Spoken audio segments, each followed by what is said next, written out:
Question for you this morning, a very hard one. And I'm glad Karina's here now so that she can help to answer the question.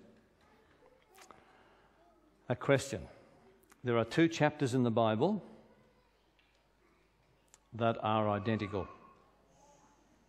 Did you know that? 2 chapters that are identical? What books are they found in?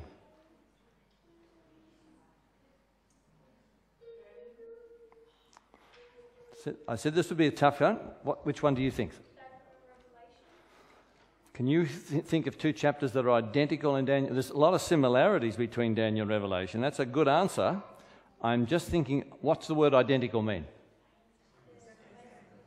Basically the same. Can you think of 2 chapters that are basically the same in Daniel and Revelation?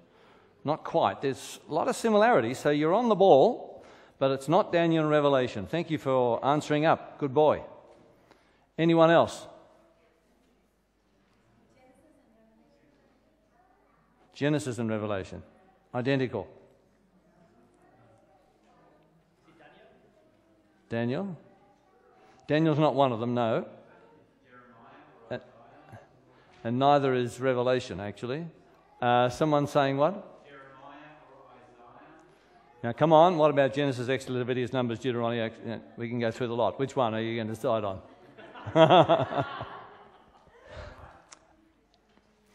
If you'd said Isaiah, yes. No, you see, I said it was a difficult question. That's all right. That's we're just having a little fun together. That's fine. But Isaiah, let's open our Bibles to the book of Isaiah, the 37th chapter. Isaiah chapter 37. Isaiah, the 37th chapter. Isaiah chapter 37. And verse 1. And this is what it says. And so it was, when King Hezekiah heard it, that he rent his clothes, or tore his clothes, covered himself with sackcloth, and went into the house of the Lord. This was a crisis in Israel. And they did what was termed strange perhaps for us today, but when they were under great stress back in those days, they would tear their clothes and put themselves in sackcloth, like an old bag, indicating that they were in great distress and mourning and so forth. Now let's go back to 2 Kings, toward the beginning of the Bible, 2 Kings, right back toward the first third of the Bible, 2 Kings chapter 19, and there are 2 books of Kings. We want the second one, the second book of Kings, chapter 19 and verse 1, and this is what it says. And so it was, when King Hezekiah heard it, that he tore his clothes, covered himself with sackcloth, and went into the house of the Lord. Now, if you take the time this morning to go through those 2 chapters, you'll find that they're practically word for word. Now, what would that immediately suggest to you? If something is recorded twice like that, what would that suggest to you? Important. Correct. And you'd be absolutely correct. Important. So the story that's recorded here is very, very important. That's why God has recorded it twice. Because obviously the Bible doesn't record everything that happened, does it? There are many things that happened in the experience of Israel that are not recorded in the Bible. God has selected those experiences which have a message not only for the time, but also for us today. That's why they're in the Bible. That's why the Bible is relevant to us today, because God is using illustrations from the past that have great relevance to us today. And this particular chapter is recorded twice. That's how important it is. And if you go back to the 17th chapter of 2 Kings, just back a page or so, 2 Kings 17 verse 1, we'll notice the background, why this is recorded twice. So back to the 17th chapter and verse 1, it says, in the 12th year of Ahaz, king of Judah, Hoshea the son of Elah became king of Israel in Samaria, and he reigned 9 years. He did evil in the sight of the Lord, but not as the kings of Israel who were before him. Shalmaneser, king of Assyria, came up against him, and Hoshea became his vassal and paid him tribute money. So because of the rampant apostasy in Israel, God allowed the Assyrians to come down and to take them captive. Now, something we need to understand geographically, it helps us to understand the story if we can understand the geography. This is the Mediterranean Sea here. And by the way, what does the word Mediterranean mean? Does anyone know? Interesting. Yes, who said that? Good, sister, you're right. If we were at school, you'd get 10 out of 10. Yes. Mediterranean, Centre Sea. Why is it called the Centre Sea? Because that particular part of the world is the centre of the earth. And God put Israel here at the centre of the earth for what purpose? As his evangelists, because this is Egypt down here, the Nile. This is Asia up here. And of course, Babylon and Assyria are over here. So everyone who had to travel from the east to the west and from the south to the north and vice versa had to go through Israel. And it was God's plan that God putting them there in the centre of the earth, they would be his missionaries. Get the idea? To tell others as they travel through. But the trouble is they didn't. They failed up, like some of us. Like some of us don't do anything for God much. And they didn't do anything either. They apostatized. And we are just reading here in 2 Kings about Hoshea. Now, when the Bible talks about Israel, it's not here, it's not talking about the whole of Israel. It's talking about what is called the 10 tribes, which is the northern part. And its capital city was a city called Samaria. And this were the 10 tribes up here. Then there were the bottom half down here is called Judah. And what was the capital city of Judah? Jerusalem, correct. This is Jerusalem here. Right, okay. So we are specifically talking, what we're reading about at the moment is that Hoshea was the king in Samaria of the 10 northern kingdoms, and because of their apostasy, they left God, rejected God, worshipped idols, as we're going to read in a moment. God sent the Assyrians, this is Nineveh over here, and the Euphrates and the Tigris River. He sent them across here and took them captive.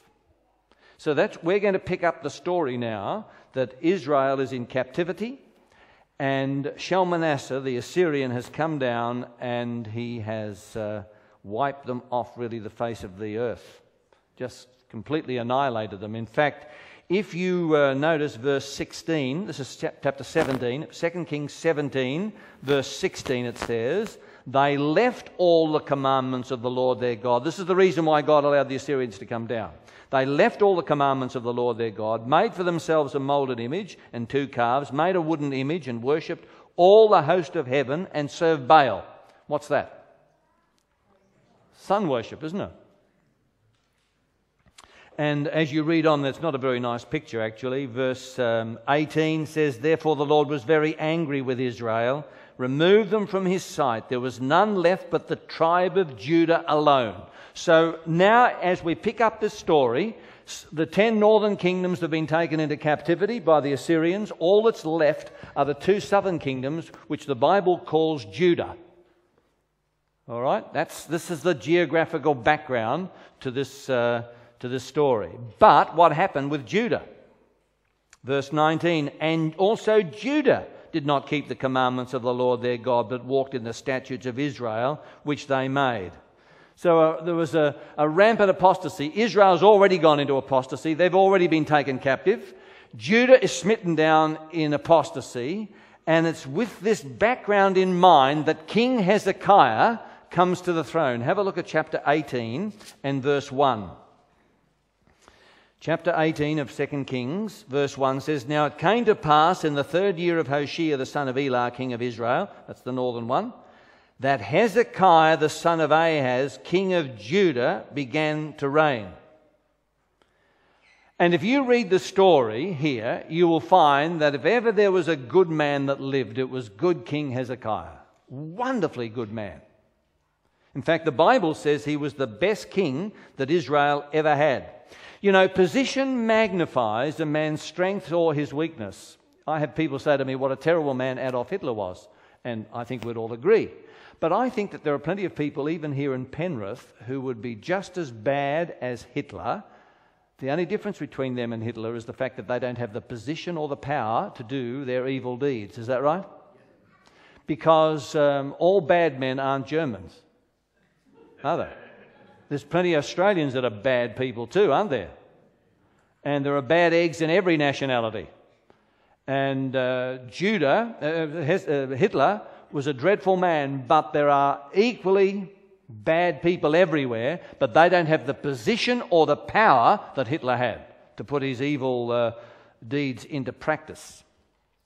And it's at this time that King Hezekiah, good King Hezekiah, comes to the throne. Apostasy is everywhere. Judah's already gone into apostasy, and Samaria's been taken captive. The situation is pretty bad. And Hezekiah steps onto the throne at a very, very dark period. Now, the Assyrians were the most cruel people, probably, of the ancient world. You know what they used to do? When the Assyrians came down and they took their captives, they would skin them alive. Now, and then to make sure when they skinned them, they would skin them back. Then what they did is they got these sharpened stakes in the ground, and then they would take the prisoner and they would smash him down on the sharpened spike. Then they would swivel him around like a windmill. So you can understand that when they knew the Assyrians were coming down, the fear that were in the people's hearts, because these people were so cruel in what they did. And the Assyrians were down. Have a look at chapter 18 and verse 14.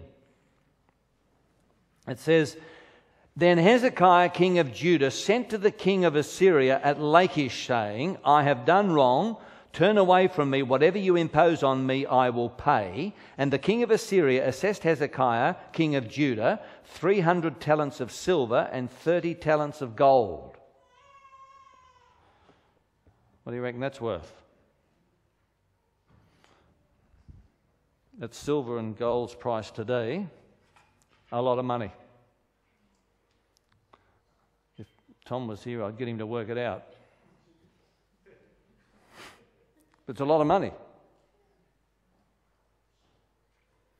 And this was the tax that the Assyrians put on. Now, Lachish, by the way, Lachish is a little city just near Jerusalem. This is called Lachish. And Lachish to Jerusalem was what Megiddo was to Samaria. They were like, you see, back in those days, they didn't have telephones and they didn't have satellites to be able to communicate. So what they would do is they'd have these hills, what they call tells. We'd call them a hill. Not really a mountain, because when you think of mountain, you think of a huge, big hill. This is just a reasonably sized hill. And they built a fortress up there, and they had watches. And the purpose of these watches was to look out over the landscape, because Samaria and Lachish are high up, and the ground around is flat. So that if an enemy was coming and they saw him in the distance, they would then send a runner back to Jerusalem or to Samaria, depending upon where it was happening, and the runner would go back and tell them to lock the gates, to protect them, and all the people would suddenly get into the city. They'd lock the gates, and the gates and walls were a protection against marauding enemy tribes. Get the idea? And that's the way life existed back in these times.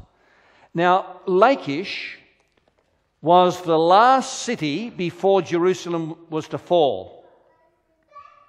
And already the Assyrians had conquered Lachish, and the Assyrian king, Sennacherib now, writes a letter to Hezekiah, and he says, Hezekiah, you might as well throw open the gates because I'm coming down, God or no God. In fact, if you go over to the British Museum today, and I trust that if you take a tour over the other side of the world and you go to London, that you won't spend all your time visiting the Queen, but that you will spend some time in the British Museum. Do you know the British Museum is the best museum in the world by none? And the wonderful thing is, good on the Brits, it's free. And you can take flash. That is very unusual. In most museums in the world, you're not allowed, if you're allowed to take your camera, you certainly are not allowed to take flash. But in the British Museum, you can. Wonderful. Good on the Brits. And in the British Museum, if you go in there, you can go down to what is called the Assyrian room. Been in there many times. And as you go in there, into the room, there are these two giant bulls that they brought back from the gates of Nineveh that stand at the entrance to the room, the Assyrian room. And you go in these giant winged bulls, and you walk in, and when you go inside, they have translated the cuneiform writing, because back in those days in the Mesopotamian Valley, they didn't write like they did in Egypt with hieroglyphics. They wrote in a cuneiform writing, which was this wedge-shaped writing. And, of course, no one could read it for many years, but now we can, because a man deciphered it many, many years ago. A British man deciphered it. And now we can read. And what they have done in the British Museum is that they have brought over from Nineveh all the what we might term they've cut the slabs off the walls where all this writing was, and diagrams and pictures and so forth, and they cut it off the walls and they transported it back to London. And they have erected it in the British Museum. And you can read the story that we're reading here now is actually in the British Museum. And they've written it in English. And there, when you go into the British Museum, you'll see where it talks about Hezekiah was shut up by Sennacherib, it says. This is this is translating the Assyrian version of the story. We're reading the biblical version in the Bible, but it's also good to read the Assyrian version. And the Assyrians said that Sennacherib locked up Hezekiah like a bird in a cage in Jerusalem. Now, it never says that he conquered him, because he didn't, but they locked him up. And it's wonderful to pick up the story because, of course, the story totally agrees with what we're reading in the Bible. It's marvellous. And as I said, it never says that he conquered him, because he didn't. But what Sennacherib does to Hezekiah is write him a letter.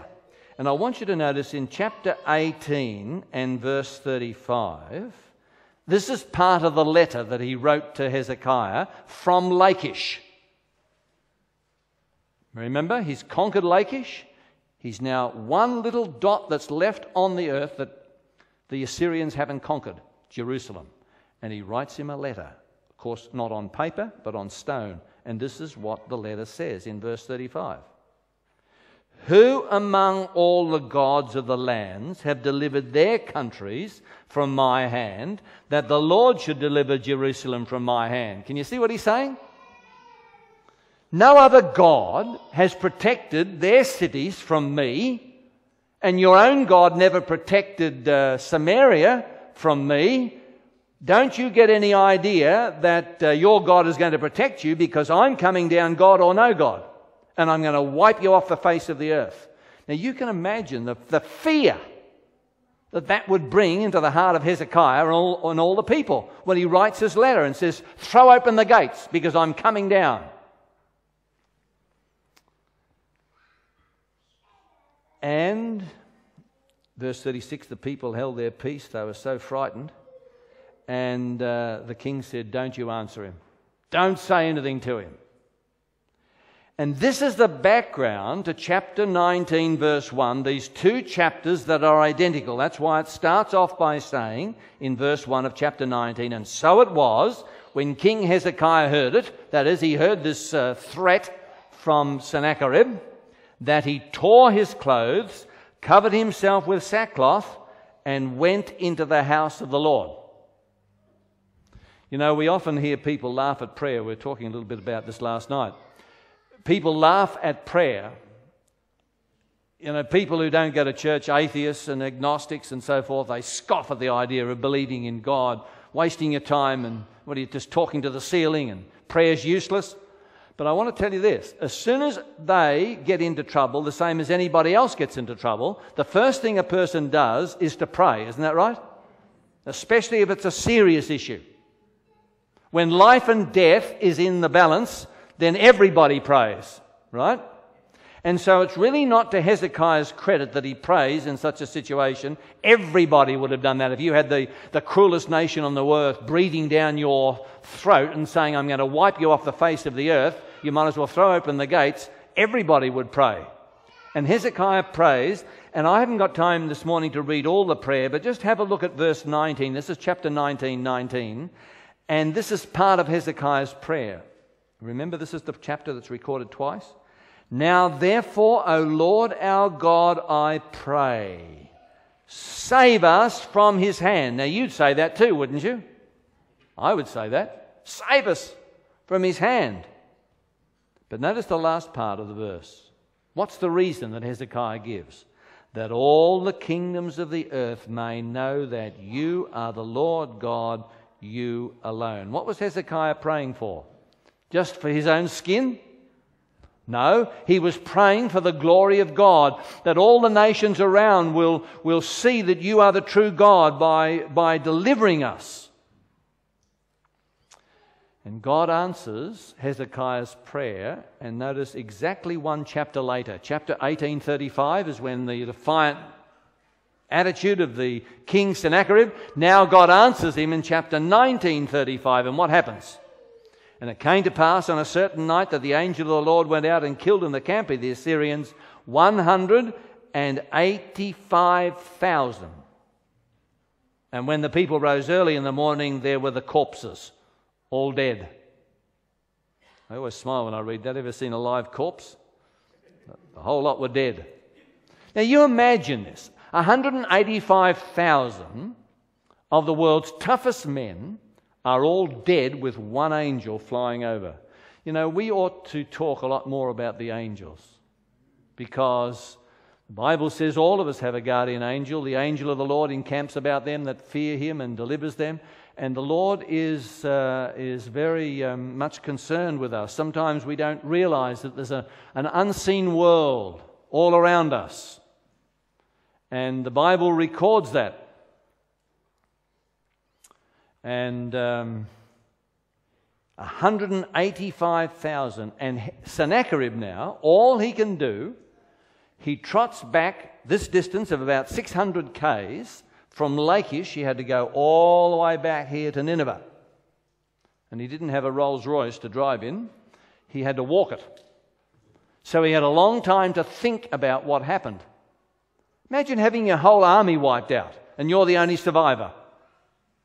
And he walks all the way back.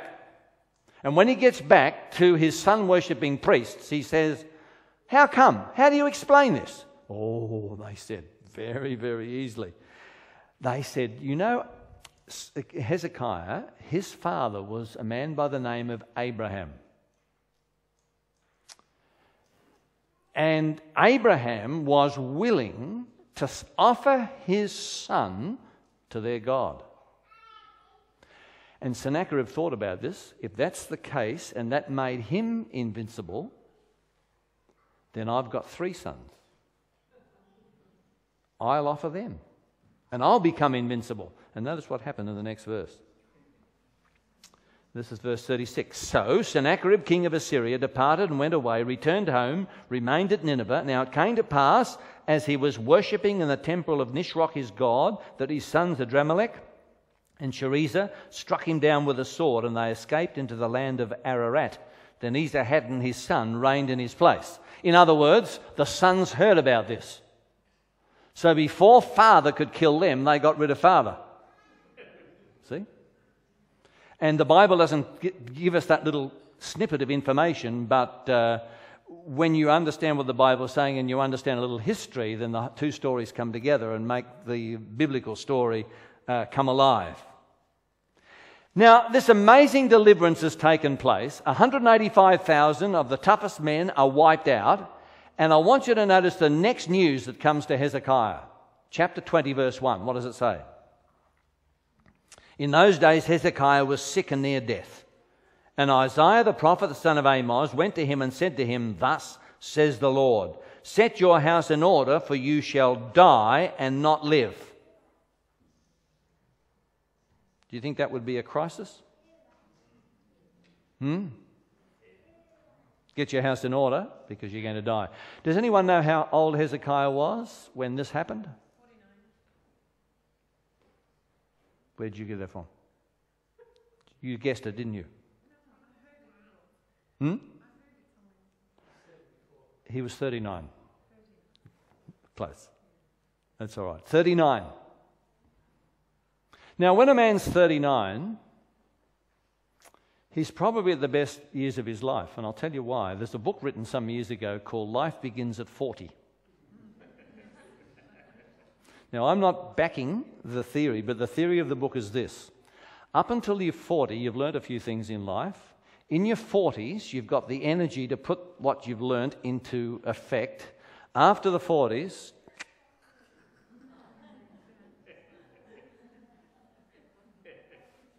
it's downhill. Now, I don't necessarily say that you have to agree with that, but that's the theory of the book. Get the idea? So Hezekiah was just entering the best years of his life in the 40s. And God says, get your house in order because you're going to die. And Hezekiah didn't want to die, so he got down and he began to pray. And the Lord, against God's will, changed his mind. And he let Hezekiah live how many extra years? 15. You're right this time. 15. Yes. Extended his life by 15. I've often thought about that, just digressing for a moment, I've often thought about this extra 15 years, that in itself would bring a crisis, because it would be all right while you had the first year 15, then you say 14, still okay, 13, still okay, 10, still okay, 8, still okay, but when it gets down to 5, 4, 3, 2, do you think there's a crisis developing in the... I would reckon. This is my last year. I haven't thought about that. You know, God knows best, probably not telling us when we're going to die. Otherwise, we'd be so stressed about it. But Hezekiah added 15 years to his life. And Hezekiah still wasn't satisfied with that. He said to the Lord, "You've got to give me a sign." And so the Lord gave him a sign. And what was the sign? Lynn, what was the sign? You forgot.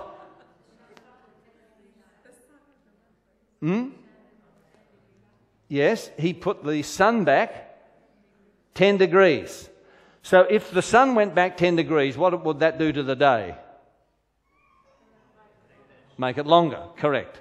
Now, when the sun was put back 10 degrees, that made a tremendous impact upon the Babylonians. Why? Because they worship the sun. You know, we were reading last night at the program about the wise men of Babylon. Indeed, they were some of the most brilliant people that have ever lived on the earth, were the Babylonians, the Chaldeans.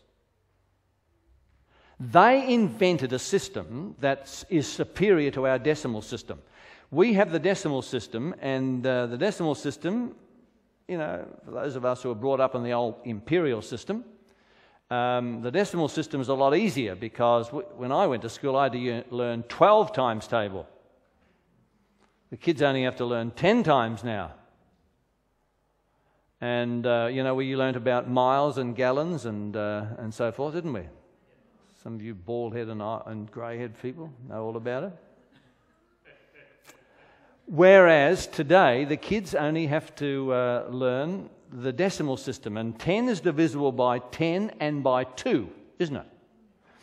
But the Babylonians invented the 60 system. Now, the 60 system is superior to the decimal system because 60 is divisible by 2, 3, 4, 5, and 6. Isn't that right? Yes.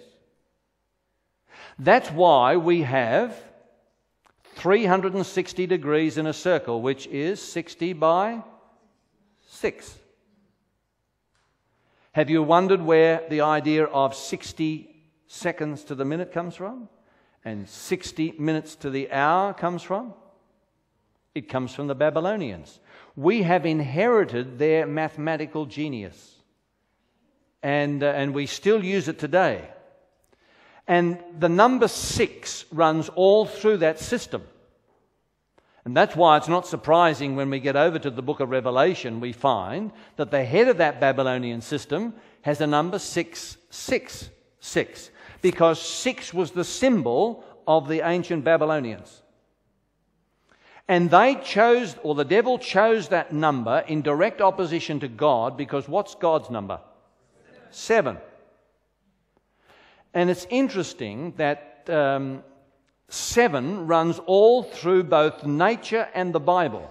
For example, in the Bible you have 7 churches, 7 seals, 7 plagues, 7 blessings, 7 overcomes.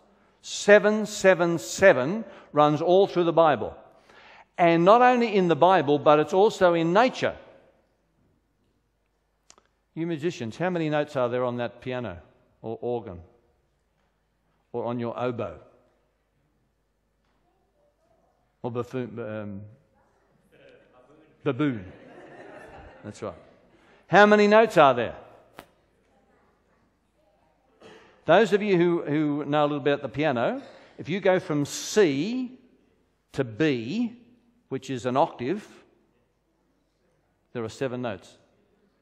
The black ones in between are half notes, but there are 7 notes in music, all right? And only 7, because every octave is simply a higher or lower range than the previous one. So there are only 7 notes in music. How many colours are there in the rainbow? Only 7. All the different colours that we have in the world today are all variants of those 7 basic colours. 7 seas. There are 7 days in the week. Very interesting. God has stamped his number 7 in the Bible and in nature. On the other hand, if you add together 7 and the devil's number 6, what number do you get? And what's 13 considered to be? Very unlucky. Now, you see, what's happened in our society is that people have forgotten why 13 is unlucky. They don't understand. They just know, oh, if it's Friday the 13th, it's a terrible day, you know. All sorts of calamities are going to happen to me today. They don't understand that it's biblical. That is, people from time immemorial have recognized that if you mix together the things of God and the things of the devil, you always have problems. Get the idea? And it was the Babylonians who invented all of this.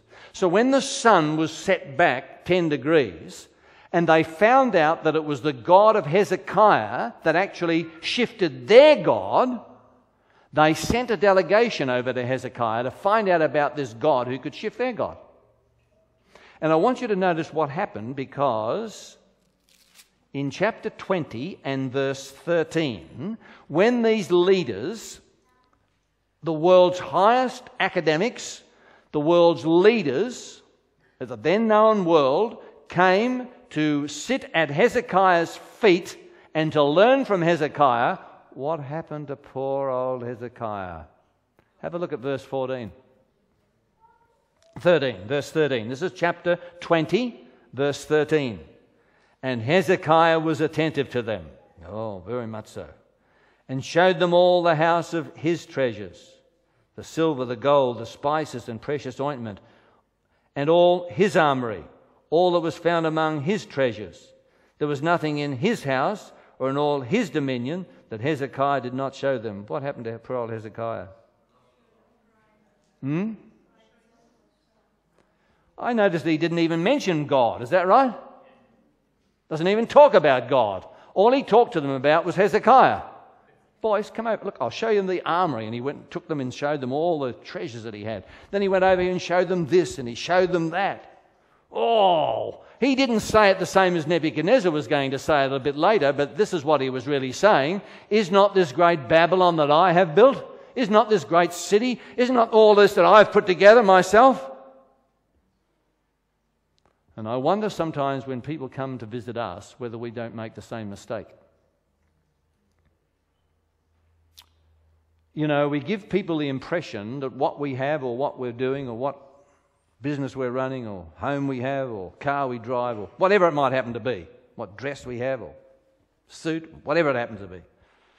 We give sometimes the impression when a person says to us this or that, nice this or nice, we tend to glow under that praise and repeat the same mistake that Hezekiah made, because instead of telling them about God, he never even talked about God.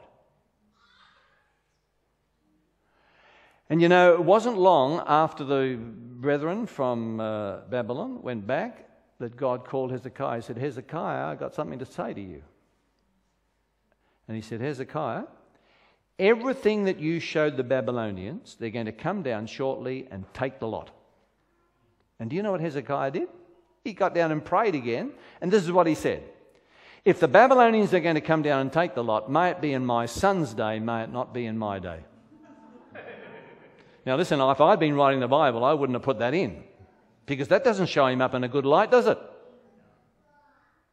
And furthermore, in those added 15 years, he had a son born.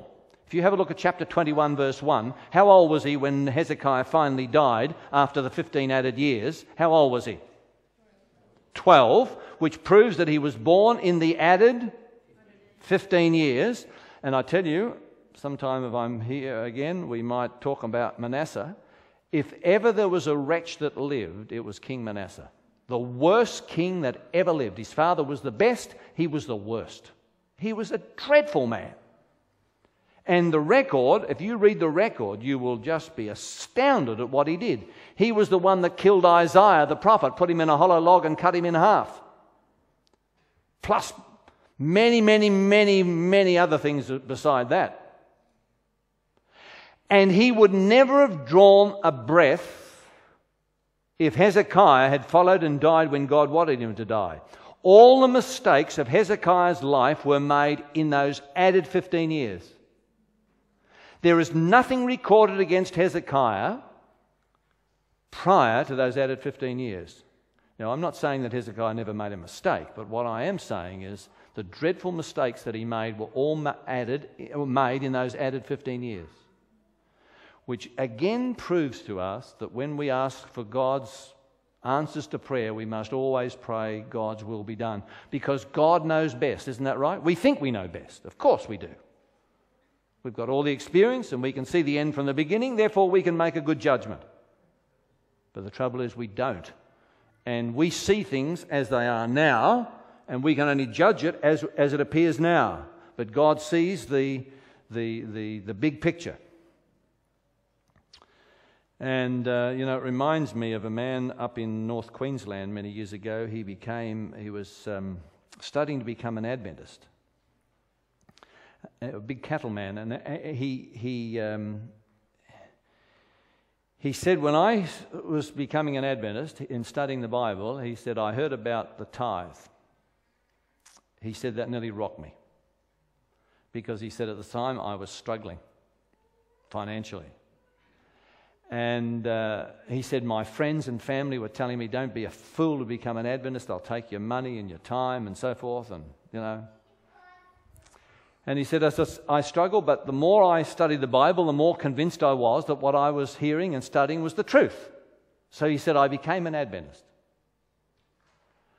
And he said, today I have people come around from all the cattlemen, come from every direction to study my methods, because they are so superior to everyone else's. And he says, when they come to study my methods, I speak to them for a little while about cattle. because that's why they've come. But then he said, I tell them about how God has blessed me and my experience in accepting God and the truth. And you see, when God can trust us, he will give us more. The reason why God doesn't give too many of us too much is because it goes to our head. And there are very, very few people who can handle money. Very, very, very few. And I've seen it over the years. When people get money, it turns their head. Because when a person gets money, they suddenly don't realise or don't feel as if they need God any longer. And it's a very, very bad thing. That's why God doesn't give too much of us wealth, because it would just turn us.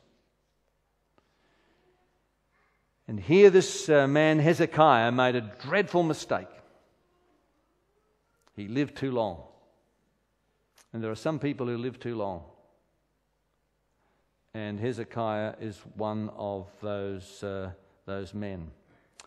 And as we noticed, all he could talk about was himself. And over the years, some of us have been in the church a little while, we have seen some interesting things. You've only got to be around the Adventist church a number of years, and I have seen people come and go. I have seen leaders come and go. I have seen some dreadful wrecks of members because they've followed individuals over the years. And they're finished up wrecks. Because when a person gets away from God and the simple teachings of what God has given to us as a people, and they start to get too smart for what God has given, it always leads to tragedy. And yes, I mean, it's a dreadful thing. Those of us, as I said, have been around the church, we have seen it. And just about in every case that people get involved with these people, they finish up not even believing in God. Because the vast majority of people that I have seen, and ministers over the years, who have been tempted to follow certain individuals, not only don't believe in the Adventist message, but they don't believe in God.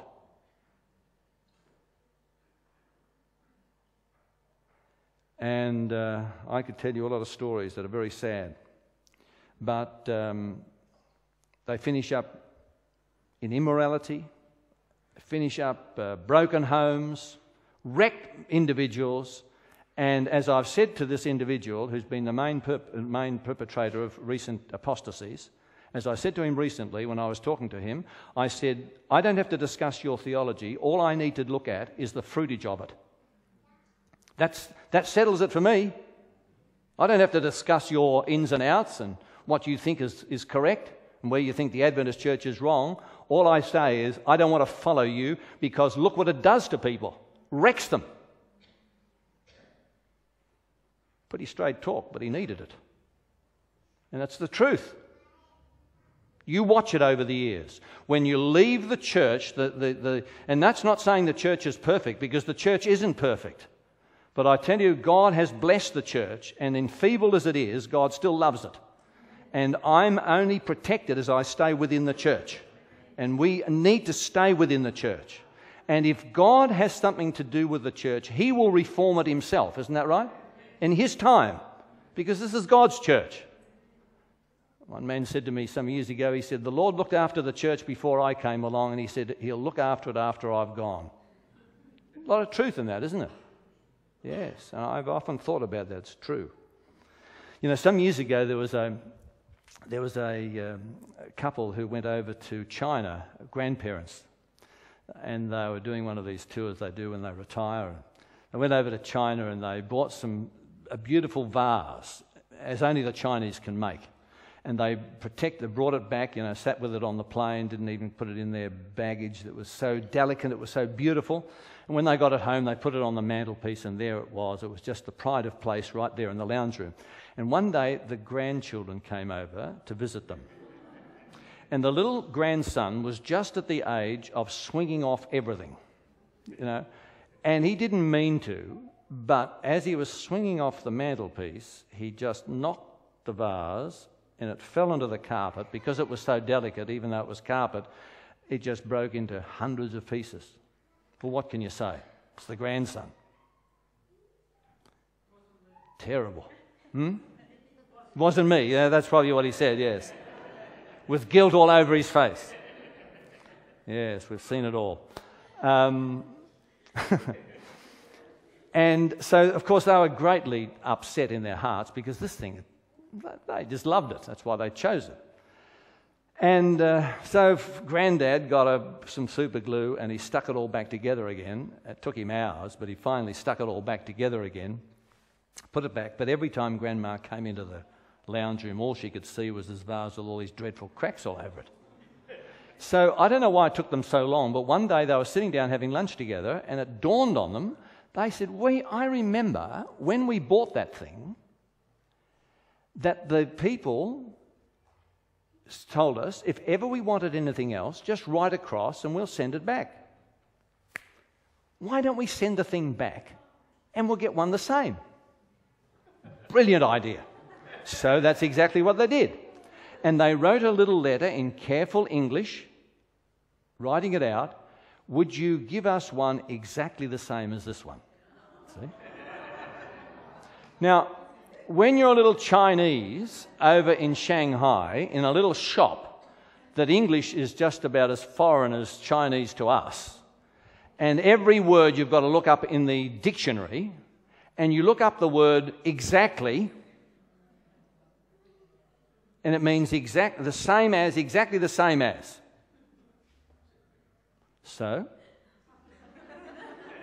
they made this beautiful vase and they finally got a little letter in the letterbox and they understood what it was. They were excited. They went down to the post office to pick up this parcel and they brought it home. They had Chinese writing all over it, so they knew it was from China. They knew what it was. They opened it up, and when they opened it up, it was the same vase, the same size, colour, everything. But you know what they'd done? In making it, they'd actually put the cracks into it, into the design, because they wanted one exactly the same as this one. See? And I've often thought about that's the way what happens if we follow some person instead of the Lord Jesus Christ. We'll finish up with their mistakes as well as ours, isn't that right? And that's just too many for any of us. I came across this statement in final. Listen to this.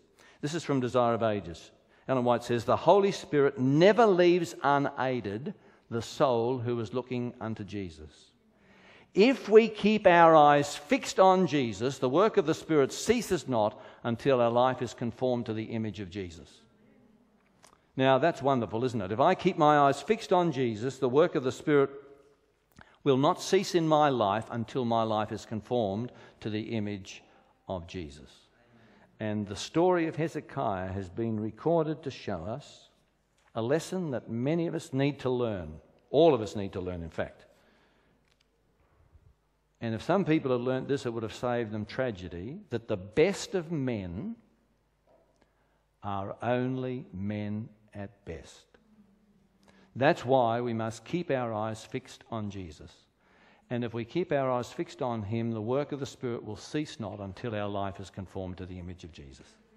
May God bless us this morning and help us to remember the sad story of Hezekiah, that take our eyes off Jesus and we can make the same mistake.